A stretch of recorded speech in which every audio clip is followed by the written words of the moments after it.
You're listening to an Ono Media podcast.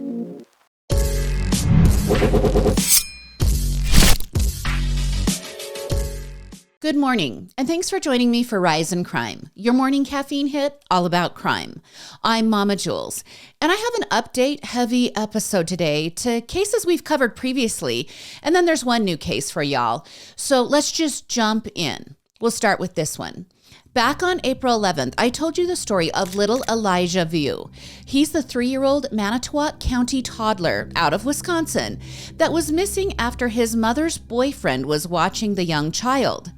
Now, Elijah's mother, Katrina, was dating Jesse Vang, and Jesse was an aggressive disciplinarian. And you know, that just might be too soft for Jesse. Most people would classify what Jesse did to Elijah as abuse. Jesse would allegedly force Elijah to stand for 1 to 3 hours, perfectly still, as a form of discipline when he had disobeyed. And you guys, I say disobeyed with air quotes. Jesse would discipline Elijah for soiling his diaper. And if it wasn't standing still for 3 hours and praying, then it was cold showers that were used for discipline. All right, I want you to remember, Elijah is just 3 years old. Well, back in February of this year, Elijah's mother, Katrina, dropped Elijah off for a week with Jesse. On the morning of February 20th, Jesse said he woke Elijah up and fed him some cereal. And he didn't change the boy's diaper because he usually only changed him once a day. After Elijah finished his cereal, Jesse said he made Elijah stand next to his bed and pray. Jesse then said he fell back asleep while Elijah was standing there and praying. So the adult is sleeping and the toddler is left alone praying. Jesse said he woke 3 hours later and Elijah was gone. And since then, there has been no trace of the toddler, except the discovery of his blanket in March. But now there is a potential break in the case. This week, remains were discovered in a wooded area directly across from the location of his mother's apartment. The Manitowoc County Sheriff's Office said a local deer hunter found human skeletal remains on a private property in the town of Two Rivers in Manitowoc County. There is even a picture circulating of Katrina holding Elijah on her hip and also holding the hand of another child. That picture was taken on the porch of the house that currently sits on the private property where the remains were found. Now, Elijah's grandmother has also confirmed to WISN 12 News that her daughter did live across from the wooded area at one point. Now, investigators were seen combing the area for any additional evidence, but the sheriff's office is not confirming at this time that the remains belong to Elijah. Now, a woman connected to the property said that it wasn't the first time investigators had searched that property, but in other searches, they had come up empty-handed. That woman says the FBI has been on scene, and they even collected DNA from her sister who lives on the property. Now, both Katrina and Jesse are still jailed on charges of child neglect. Neither could make the posted cash bonds of $15,000 for Katrina and $20,000 for Jesse. Jesse does have a criminal history that includes a number of felony and misdemeanor convictions. Those date clear back to his teen years. He's been involved in child abuse charges, bail jumping, disorderly conduct, and drug trafficking. And that last charge, well, it landed him in prison for 3 years. And Katrina has had her issues. She received a misdemeanor child neglect charge involving a 6-year-old child. Now, Katrina visited Jesse's residence on February 14th of this last year. Okay, obviously that's Valentine's Day, and it's just 6 days before Elijah was last seen. On that visit, she brought the 6-year-old child with her, but left her in the car while she went inside to have sex. This according to the amended criminal complaint. And the complaint notes that the National Weather Service listed the temperature for February 14th at a low of 27 degrees Fahrenheit and a high of 36 degrees. That's cold, you guys, to leave a little 6-year-old in the car. And we've also found out that Katrina, on that day, had texted Jesse about leaving the car off so the lights wouldn't draw attention. So we can't even give her the benefit of the doubt that the car was running with the heater on. I think it is safe to say a couple of things here. First, the people of Manitowoc County, they truly believe the remains belong to Elijah. I've looked at posts online. I have looked at community forums. They think these skeletal remains belong to Elijah. Second, if the community members are correct, some sort of murder charge is likely in the future of either Jesse or Katrina or both. And now to this story out of Missouri, and I'm going to give a trigger warning here.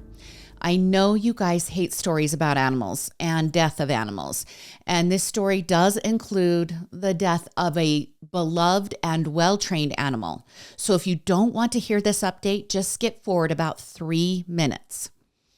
All right, in June, Savannah Police Lieutenant Daniel Ziegler completed his overnight shift, and then he returned to his home with his canine officer, Horace, at about 5 a.m. Now, I can only guess that Daniel went inside and went to sleep. Then at 6 p.m. that evening, Daniel called his police chief, David Vincent, and told him that Horace was dead due to heat exposure. Now, the high temp for the day was 88 degrees, which Horace could have tolerated. So what happened? Well, neighbors told the investigators that they had seen Daniel flipping out and, quote, yelling in disbelief over his dead canine partner, Horace. The dog was lying just outside the police cruiser. It's alleged in anguish that he told his neighbors he thought he had brought the dog inside at the end of his shift at 5 a.m. that morning. Sadly, Daniel had left Horace in the police cruiser all day. But there is an issue here. Daniel's cruiser is retrofitted with an ACE canine system. It's a fail-safe, a security system that is designed to activate a fan inside the vehicle when the temperature in the car reaches above 90 degrees. The windows should have also rolled down automatically due to that system, but that didn't happen in this case. When Missouri State Police conducted a test on the cruiser and its retrofitted system, they say it worked perfectly. That means the system would have had to have been manually deactivated or turned off by someone, presumably Daniel. Now, the test brought investigators to the conclusion that the deactivation of the ACE canine system directly contributed to the death of Horace. Had it been working, Horace could have lived. But it's estimated the inside temp of the car would have reached about 120 degrees when the system wasn't working. Well, last week, Daniel was arrested and charged with misdemeanor animal abuse. Daniel faces up to a year in jail and a $2,000 fine. And if you're outraged right now, I totally get it. But it gets a little more complicated. The Missouri legislature approved a bill last session that would increase the penalties for injuring or killing a police dog. Sounds like a good law, right? I'm sure it was designed to protect dogs from criminals, not from their handlers like Daniel, but still a needed law for these well-trained canine officers. Now, the bill makes it a Class D felony, which means that would land the person up to 7 years in prison and a $10,000 fine. But that bill was not signed into law until July of this year. Horace was killed in late June, which means Daniel gets the lesser charge of misdemeanor animal abuse. Okay, let's remember Horace.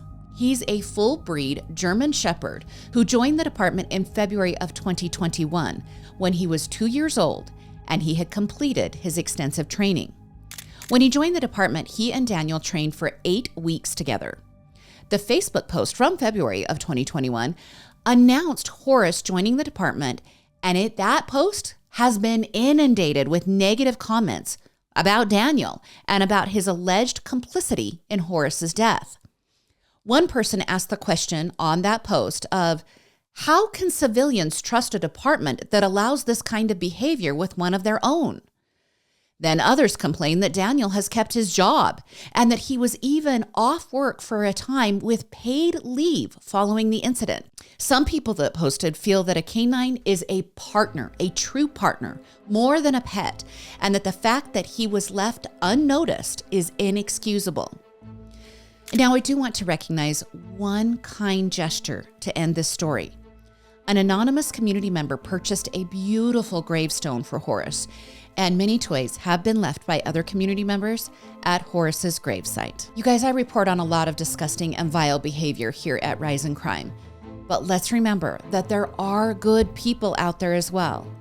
I offer a big thank you in behalf of my audience to whomever made that donation. And I promised several listeners an update with any new information about the Georgia school shooting that killed 2 students and 2 teachers a little over a week ago. There is even more information that has been released since I brought you that story on Monday. As a quick reminder, 14-year-old Colt Gray allegedly shot and killed 4 people at Appalachian High School with an AR-15 type style rifle. That gun was allegedly purchased by his father at Christmas time and gifted to his son. All of that 8 months after the county police stood on Gray's doorstep and interviewed Colt and his father Colin about a perceived threat made by a user with a Discord account that was actually linked to Colt's email or somebody's email within the Gray household. Now, we knew about Discord. We knew about the gifted gun. We knew Colin Gray was also arrested and charged with 4 counts of involuntary manslaughter and 2 counts of second-degree murder. This all due to him providing the gun for his son. So what's new? What's been revealed in the last few days? Well, let's talk about that visit by the sheriff's office back in May of 2023. Jackson County deputies, they were following up on a lead that was forwarded to them by the FBI. Court TV has released video of that visit by the deputies, and in the body cam video, the police are initially talking with Colin about his son and the threat. Colin repeatedly assures the agents that school shootings are talked about in the home and that the seriousness of those vile acts were highlighted during his times of teaching his son how to properly use a gun. Colin also tells the deputies his son has switched schools because he was being bullied. And he goes on to declare that he is raising his son to respect the guns in the home. He tells law enforcement that the guns aren't locked up, but that they are not loaded and the ammunition is kept separate from the guns. Well, about halfway through the interview, Colt comes out onto the porch and he talks with the deputies. So I'm going to give you my interpretation here. I look at his body language and he seems very nervous. He's rocking from one foot to the other during the interview the whole time. And he promises during the interview that he's no longer using that Discord account. And he theorizes that maybe there was just some kind of misunderstanding in the communication that was shared with the FBI. He then tells a deputy that he's not being bullied at school.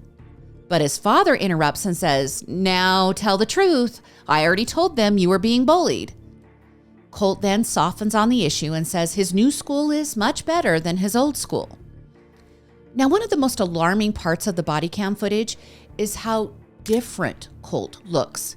He is not the same young man in May of 2023 as he is in September of 2024. Now, I think that can be said for many kids in their teens as they mature. It's just a natural time of growing. But there's differences here. And I believe if those differences could have been interpreted by loving parents as alarming, then Colt might have gotten some help that he needed. Only Colt's parents know the truth. Maybe they were trying to get him help. If they were, it obviously didn't work. Now, his mother seems alarmed about all of this. But that alarm was probably too late because we also learned on Monday that Marcy Gray, that's the mother, she received a text from her son on the morning of the shooting that read, "I'm sorry, Mom." And Marcy told ABC News that Colt had texted his father that morning as well, also writing that he was sorry, and then adding that his father was not to blame for this. Marcy went on to tell the news outlet that her concern for Colt had been building over some time. She said she had tried to get her son admitted to an inpatient treatment program just 6 days before the school shooting. She said Colt was willing, but she could not secure the admittance. Marcy also said that when she received the news that there had been a mass shooting at Appalachian High, that she fell to the floor screaming because in her gut, she just knew it involved her son. She also said the following towards the victims' families. What happened to them and their sweet, innocent babies is just unfathomable. If I could take their place, I would. I would in a heartbeat. She then went on to say that if she could talk with her son today, she would tell him that she loves him and that it wasn't his fault. Now, she didn't clarify who was to blame if it wasn't her son's fault. Something else we learned. Marcy did call the school that morning before anyone was killed and after she received the "I'm sorry, Mom" text. She told ABC News the following: "When I spoke to the counselor, they said, well, I wanted to let you know that earlier this morning, one of Colt's teachers had sent me an email that said Colt had been making references to school shootings." She then went on and said, "I told them it was an extreme emergency and for them to go immediately and find Colt to check on him." As of this recording, the community and the school officials are at odds with each other over this claim. Some community members believe the school should have done more, gone to Colt immediately, heeded the warning signs, and specifically on that morning, they should have pulled Colt from class moments after his mother phoned. But a spokesperson for the Barrow County Sheriff's Office told CNN that there were no prior warnings of a possible threat. Basically, it's a war of narratives at this point, it seems, because on Tuesday, Jackson County Sheriff Janice Mangum said following the school shooting at Appalachia High, the FBI immediately alerted her that the suspect was the same teenager her office had investigated last year. Now, the FBI said one of the investigators who interviewed Colt back in May of 2023 had told the FBI that they would flag Colt Gray with all the schools in the area, including those that crossed over into different counties. But with further digging, it was discovered the schools, in fact, had not been alerted to the FBI tip about Colt Gray, despite him switching schools in between two neighboring counties. Well, on Tuesday, all other schools in the district went back to school, but Appalachia High is waiting for a longer period before sending kids back. Clearly, this will not be the last update that I give you in this case. I'll keep you posted as more information becomes available. And like I said, it's a day of updates because I have a small update to this case I brought you last week about the former college wrestler who allegedly shot and killed his gymnast girlfriend. Cara Welsh, a 21-year-old senior at University of Wisconsin-Whitewater, was an accomplished gymnast, quite possibly the most decorated gymnast in the Warhawk School history. It is alleged that on Friday, August 30th, her boyfriend, 23-year-old Chad Richards, was helping her move into her new apartment before school was starting for the semester. Now, following an alleged altercation that evening, cops arrived to find Cara dead from multiple gunshot wounds, and Chad was still on scene, crying in the hallway outside of Cara's apartment. Now Chad is telling authorities that he was fearing for his life and that is why he shot Cara 8 times. He said during the altercation, Cara pulled a pistol from her nightstand and was threatening him with the gun when he wrestled it away from her, and then he turned the gun on Cara. Investigators are saying his story doesn't quite check out, though.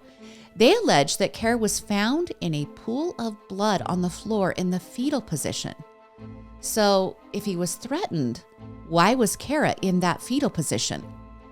That seems to be what the investigators are asking and not getting answers from Chad. Chad will be back in court on October 28th for a preliminary hearing. I'll keep you updated on the case, and for now, he remains jailed. And another update to a case that needs no retelling. The murder of Jon Benet Ramsey is one of the most recognizable true crime cases in the last 30 years. A 6-year-old beauty pageant contestant and winner who was killed in her Boulder, Colorado home on Christmas Day of 1996. So many missteps in this investigation and so many unanswered questions. A long and rambling ransom note was found on the back staircase of the home. There was an unsecured crime scene with family and neighbors and friends contaminating everything before Jon Benet's body was found in the basement 7 hours after she was reported missing. Her battered body ravaged by a garrote around her neck, and that ultimately was found to be the cause of death by asphyxiation. Her skull broken from a blow by an unknown object.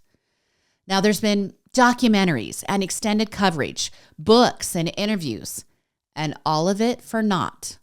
Because as of today, nearly 30 years later, the case is still cold, and just about everyone has a theory about who was the murderer. Well, on Monday, Jon Benet's father, Jon Ramsey, gave an exclusive interview to Ana Garcia from True Crime News. Here's the bombshell from that interview. Jon told Ana that the garrote used to strangle his daughter has never been tested for DNA. He told Ana the following: "To my knowledge, it still hasn't been tested. If they're testing it and just not telling me, that's great, but I have no reason to believe that." Now, during the interview, Jon also stated that his family simply wants answers at this point. He said he doesn't even care if the detectives apologize to him or reassert that he and his family are cleared in the investigation. He said he just wants the investigators to do the things that they should do. He is asking for anything that can be done to be done. He then said if the investigators do that and they still don't find the needed answers, then at least everything they could do has been tried and done. He also went on in the interview to say the following: "We've had unidentified male DNA from January 1997, and this one prosecutor told me I've never, ever seen a police department try to explain away unidentified male DNA in a sexual assault case." He also said this: "These items were sent originally in January of 1997 to the lab for testing. They were returned untested." Now, for those who don't remember, Patsy Ramsey sadly died from ovarian cancer in 2009, which means she's not part of this interview. But what about their other child, Burke, who was 9 when the murder happened? Well, 2 big events occurred in 2016. First, Burke individually sued CBS for $750 million because the network aired the show, The Case of Jon Benet Ramsey, in which Burke was accused of being the one who murdered his sister. Finally, in 2019, CBS settled the defamation suit and paid Burke an undisclosed amount of money. Also in 2016, Burke went on the Dr. Phil show.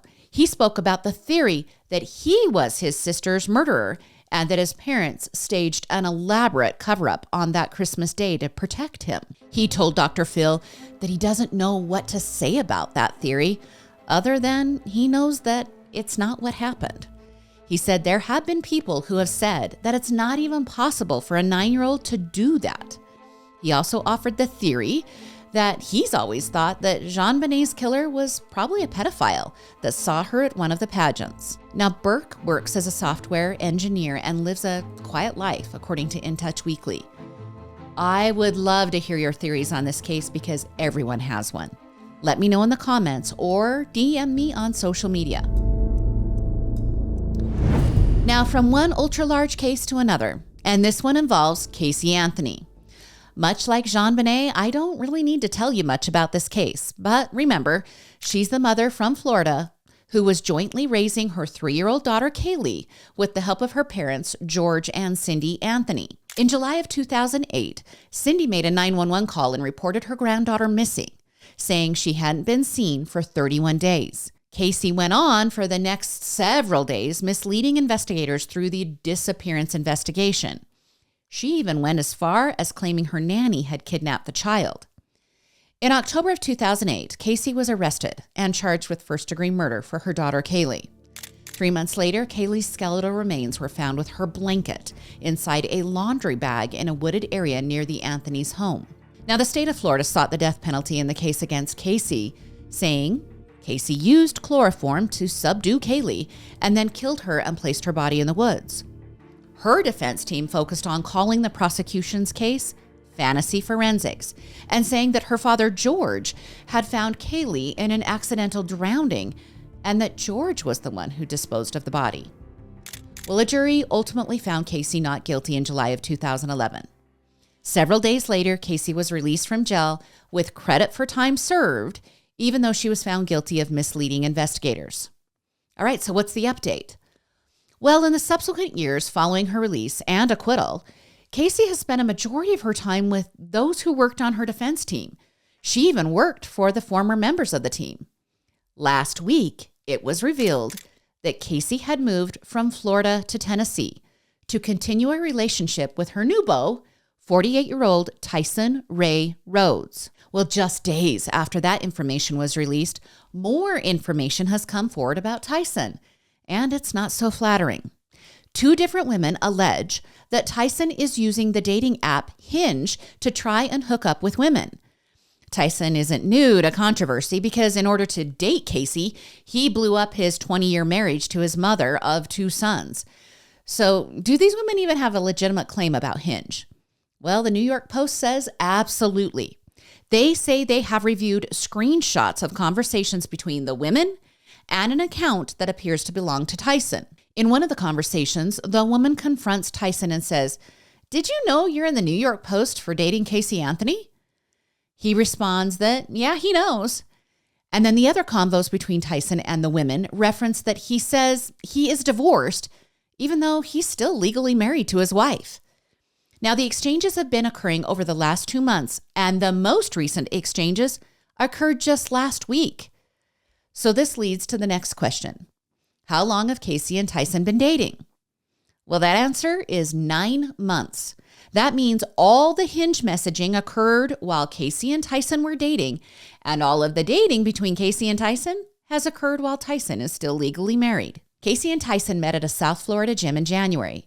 Casey moved to Tennessee and rented a luxury apartment near his family home in order to continue the relationship. A friend of Casey's told the New York Post that Casey doesn't really care if Tyson is married or not. The friend actually questioned Casey, saying, "Casey, a married guy?"